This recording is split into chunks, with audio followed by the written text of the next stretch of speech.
오늘 시편 113편은 본문 6절 말씀을 근거로 스스로 낮추사 천지를 살피시고 라는 제목으로 하나님 말씀을 상고하겠습니다. 여기 6절에 스스로 낮추사 천지를 살피시고, 시편 113편부터 시편 118편까지를 보통 할렐시라고 합니다. 할렐시. 할렐시라는 말이 뭐냐면 그 시의 시작을 할렐루야로 시작해서 그 시의 끝을 할렐루야로 끝나는 시, 이거를 그 시편학자들이 할렐시다 이렇게 말하고 있습니다. 특별히 13편부터 18편까지 해당되는 이 시편들은 유대인들의 3대 절기, 유월절, 오순절, 77절이겠죠. 초막절 3대 절기에 이 시를 낭송했다고 합니다. 특별히 이 시들을 유월절 첫날 밤에 낭송하는 의미를 강조해서 할렐 미트리 이런 단어를 썼는데요. 이 할렐이라는 말은 아까 말한 대로 할렐루야로 시작하는 시고, 미트리라는 말은 미츠라임, 애굽을 가리킵니다. 애굽에서 나온 그것을 생각하면서 애굽인의 할렐 미츠리 이렇게 붙이고 있습니다.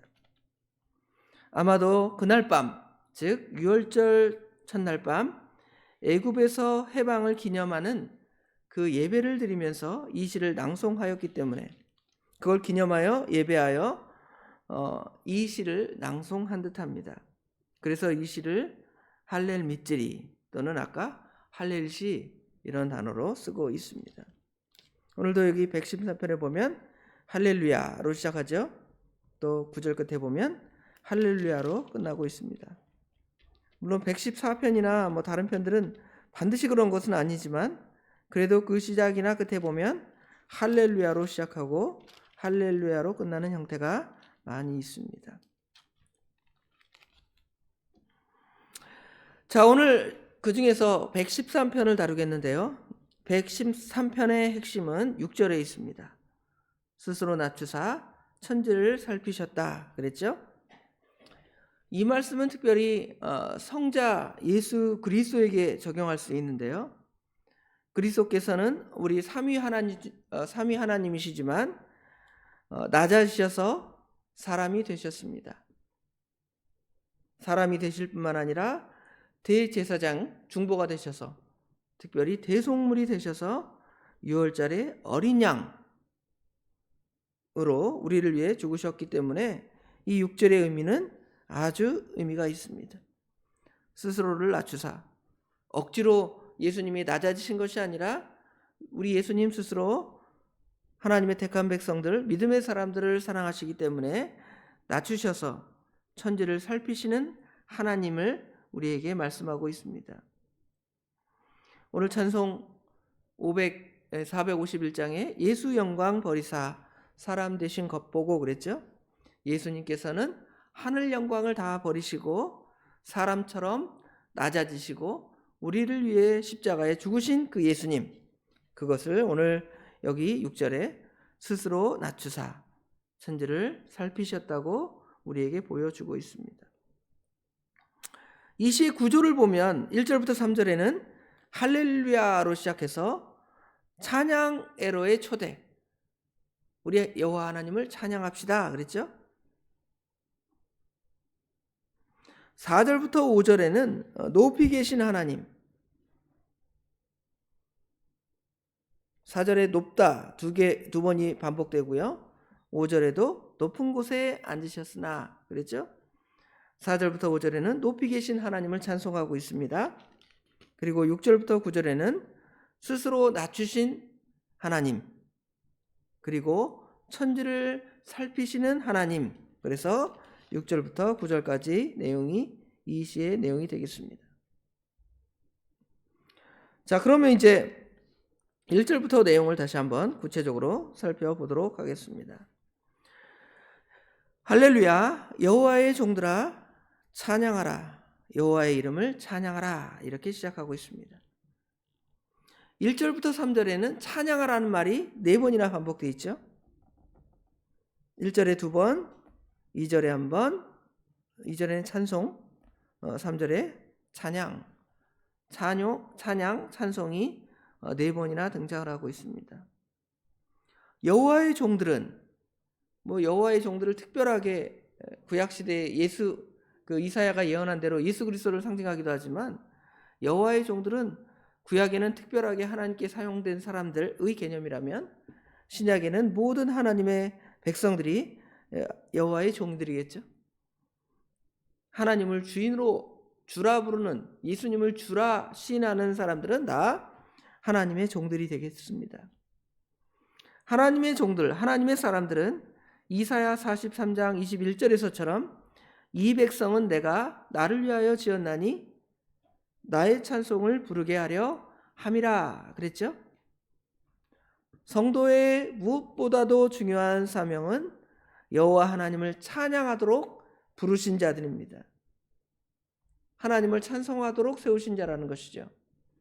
그러므로 하나님을 찬송하는 일을 소홀히 하면 하나님의 백성으로서의 그 일을 제대로 감당하지 못하는 것입니다. 그러므로 우리도 늘 찬송해야 돼요.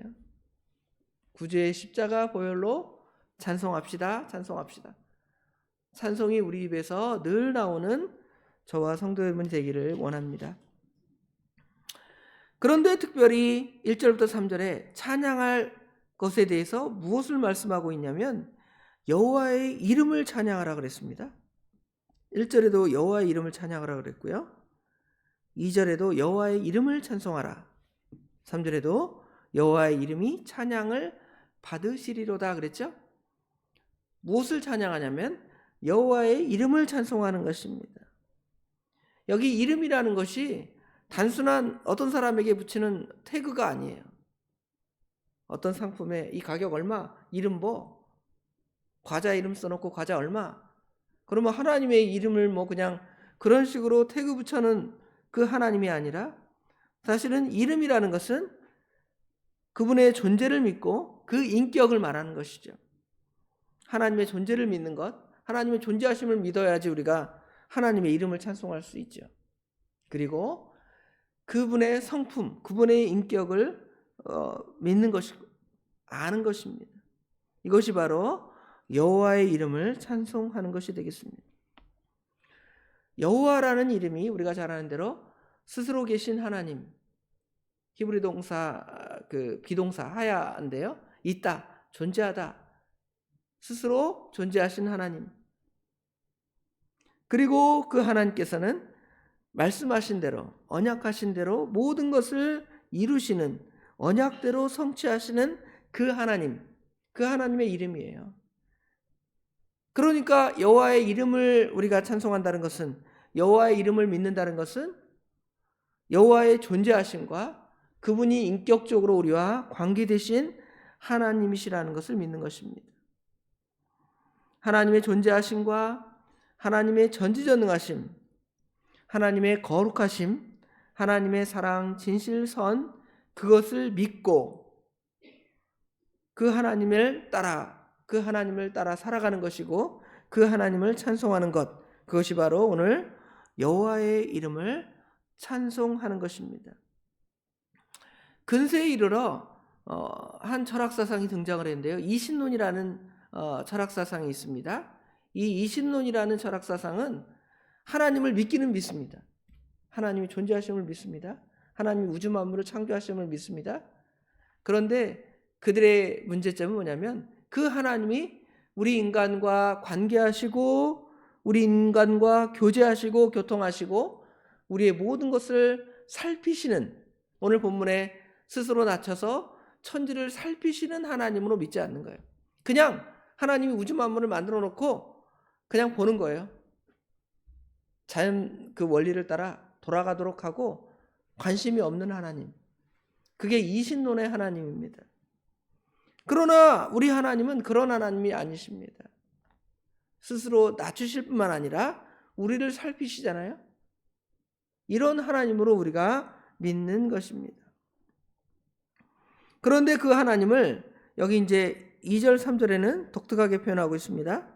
이제부터 영원까지라는 시간적으로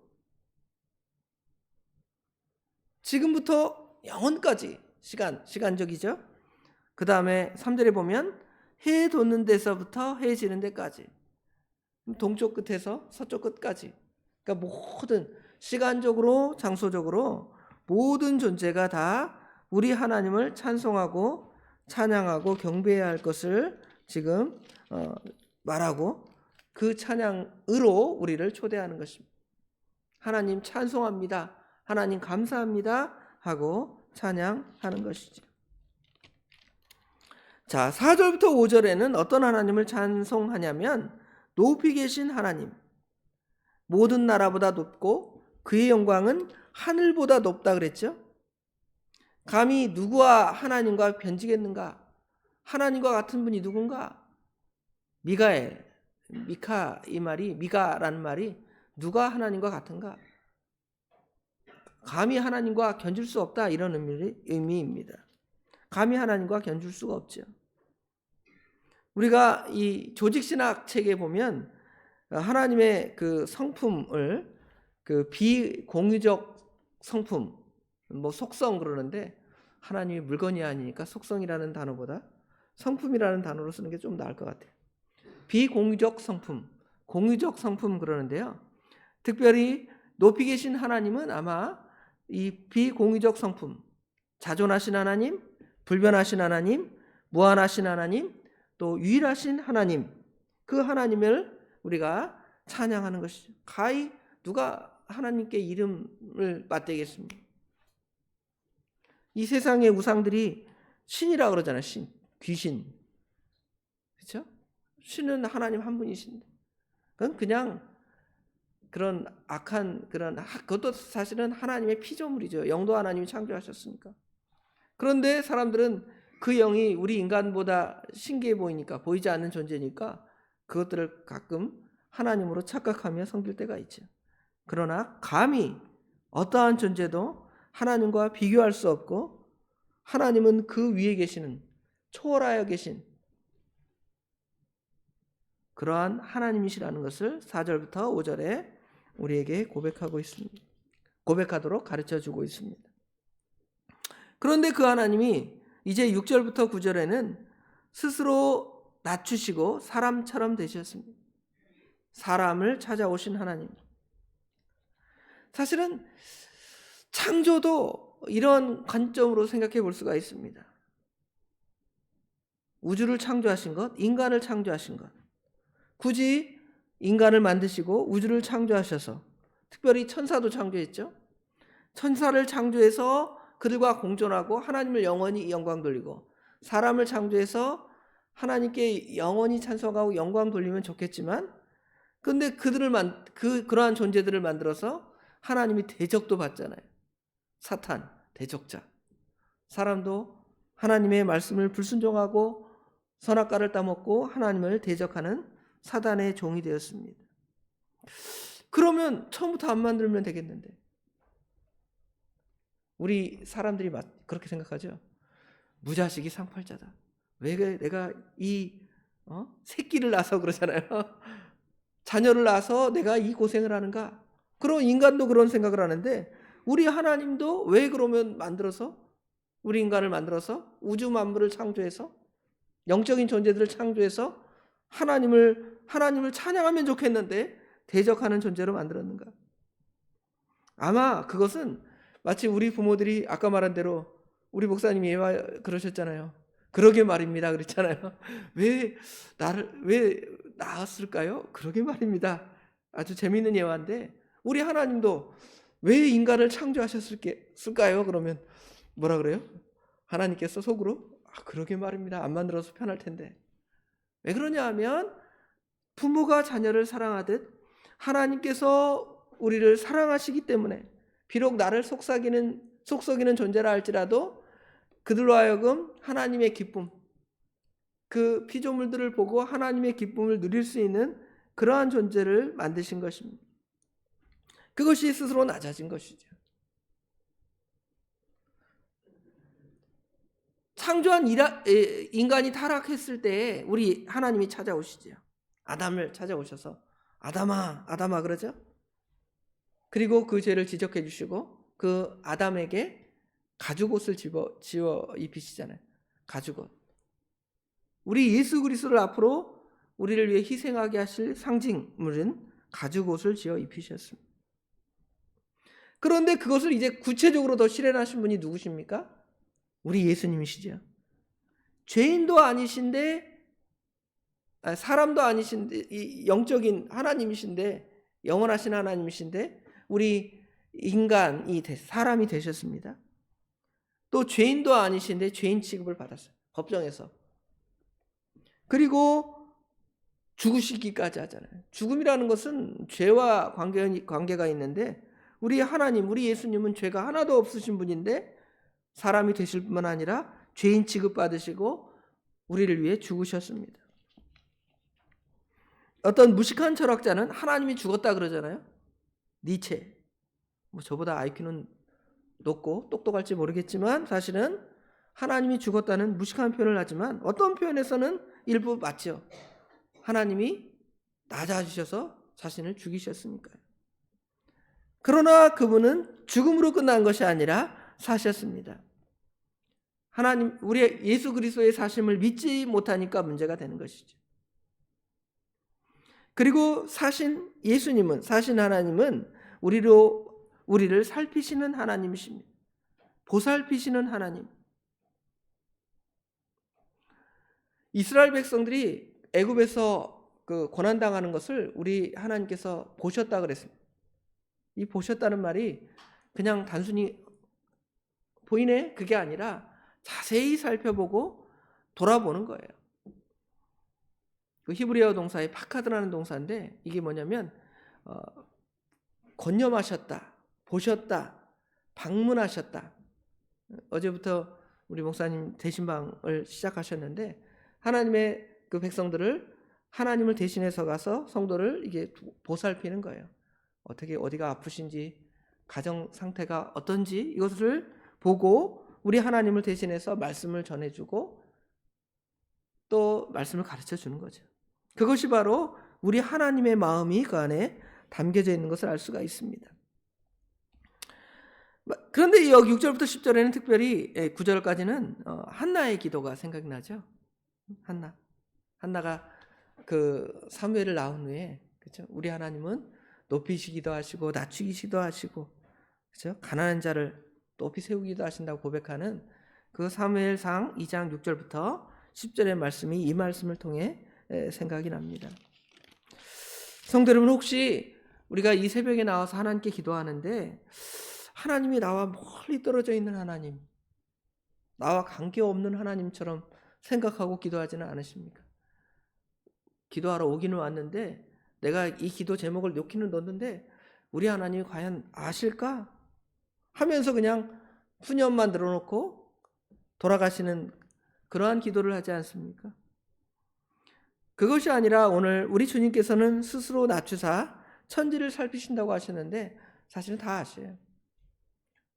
여러분의 기도를 때가 되면 분명히 들어주실 것인데 둘 중에 하나겠죠. 때가 아직 되지 않았기 때문이든 아니면 우리가 정욕으로 쓰려고 잘못 구하든지 둘 중에 하나일 텐데 우리의 양심에 내가 이게 내 정욕으로 구한 것이 아니다, 선한 것이다 생각하면 하나님께서 언젠가 그 기도를 들어주시고 응답하여 주실 줄을 믿고 기도하는 거예요. 그 기도가 오늘 여기 스스로 낮추시고 천지를 살피신 그 하나님을 믿는 거예요. 그리고 그 하나님의 이름을 우리가 찬송하게 되는 것입니다. 오늘 하루도 우리가 당하는 모든 일이 있을 것입니다. 그때마다 스스로 낮추신 우리 주님을 생각하고 우리를 보살피시는 우리 하나님을 생각하고 믿음으로 모든 것을 주께 맡기며 승리하는 삶을 살아가는 저와 성도 여러분이 되시기를 주님의 이름으로 축원합니다. 기도하겠습니다. 아버지 하나님, 은혜와 사랑을 진심으로 감사합니다. 영원 자존하셔서 우리 인간이 가히 범접할 수 없는, 감히 그 하나님의 이름이나 그 하나님의 그 권세 앞에 설 수도 없는 그러한 하나님께서 우리 인간을 사랑하시고 특별히 우리 죄인들을 사랑하사 독생자 예수 그리스도를 이 땅에 보내주셔서 그 빚값으로 우리를 사랑해 주신 아버지 하나님, 그 은혜와 사랑을 진심으로 감사합니다. 뿐만 아니라 그냥 자녀를 낳고 어떤 부모들은 방치하는 부모가 있다고 하지만 우리 하나님께서는 그 자녀를 방치하지 아니하시고 사랑하시고 잘 먹고 잘 사는지 또 어려움은 없는지 아픔은 없는지 늘 우리를 보살피시는 하나님, 살피시는 하나님을 우리가 믿습니다. 그러함에도 우리가 그 하나님의 어떤 선하심이 우리에게 육신적으로 즉각 답이 없기에 우리 하나님을 원망할 때도 있고 넘어질 때도 있습니다. 그러나 우리는 그 하나님께서 결국은 우리에게 모든 것을 선하게 행하여 주실 줄 믿고 저희들 기도하며 간구하며 우리 하나님의 이름을 찬송합니다. 아버지 하나님, 우리의 형편을 아시니 저희들의 그 곤란한 문제들을 이기게 하시고 승리하게 하시고 그 어려움들을 벗어나게 도와주시옵소서. 그렇게 기도하기를 원합니다. 주여 도와주시옵소서. 아버지 하나님, 오늘 수요일입니다. 하나님께 예배드리는 귀한 날이오니 하나님의 택한 백성들을 아버지 하나님 주님의 전으로 불러주시고 특별히 말씀을 준비하시는 목사님에게 능력, 성령 충만함 더하여 주셔서 이 시대에 필요한 말씀, 저희들이 듣고 깨달아 순종해야 할 말씀들을 가르치시기에 부족함이 없도록 우리 하나님 도와주시옵소서. 저희들의 마음의 문도 열어주시고 닫힌 마음으로 하나님 말씀 받지 아니하고 선한 마음으로 하나님 말씀 받을 수 있도록 또한 도와주시옵소서. 모든 것 주님께 맡깁니다. 주여 도와주시옵소서. 예수님의 이름으로 간절히 기도드리옵나이다. 아멘.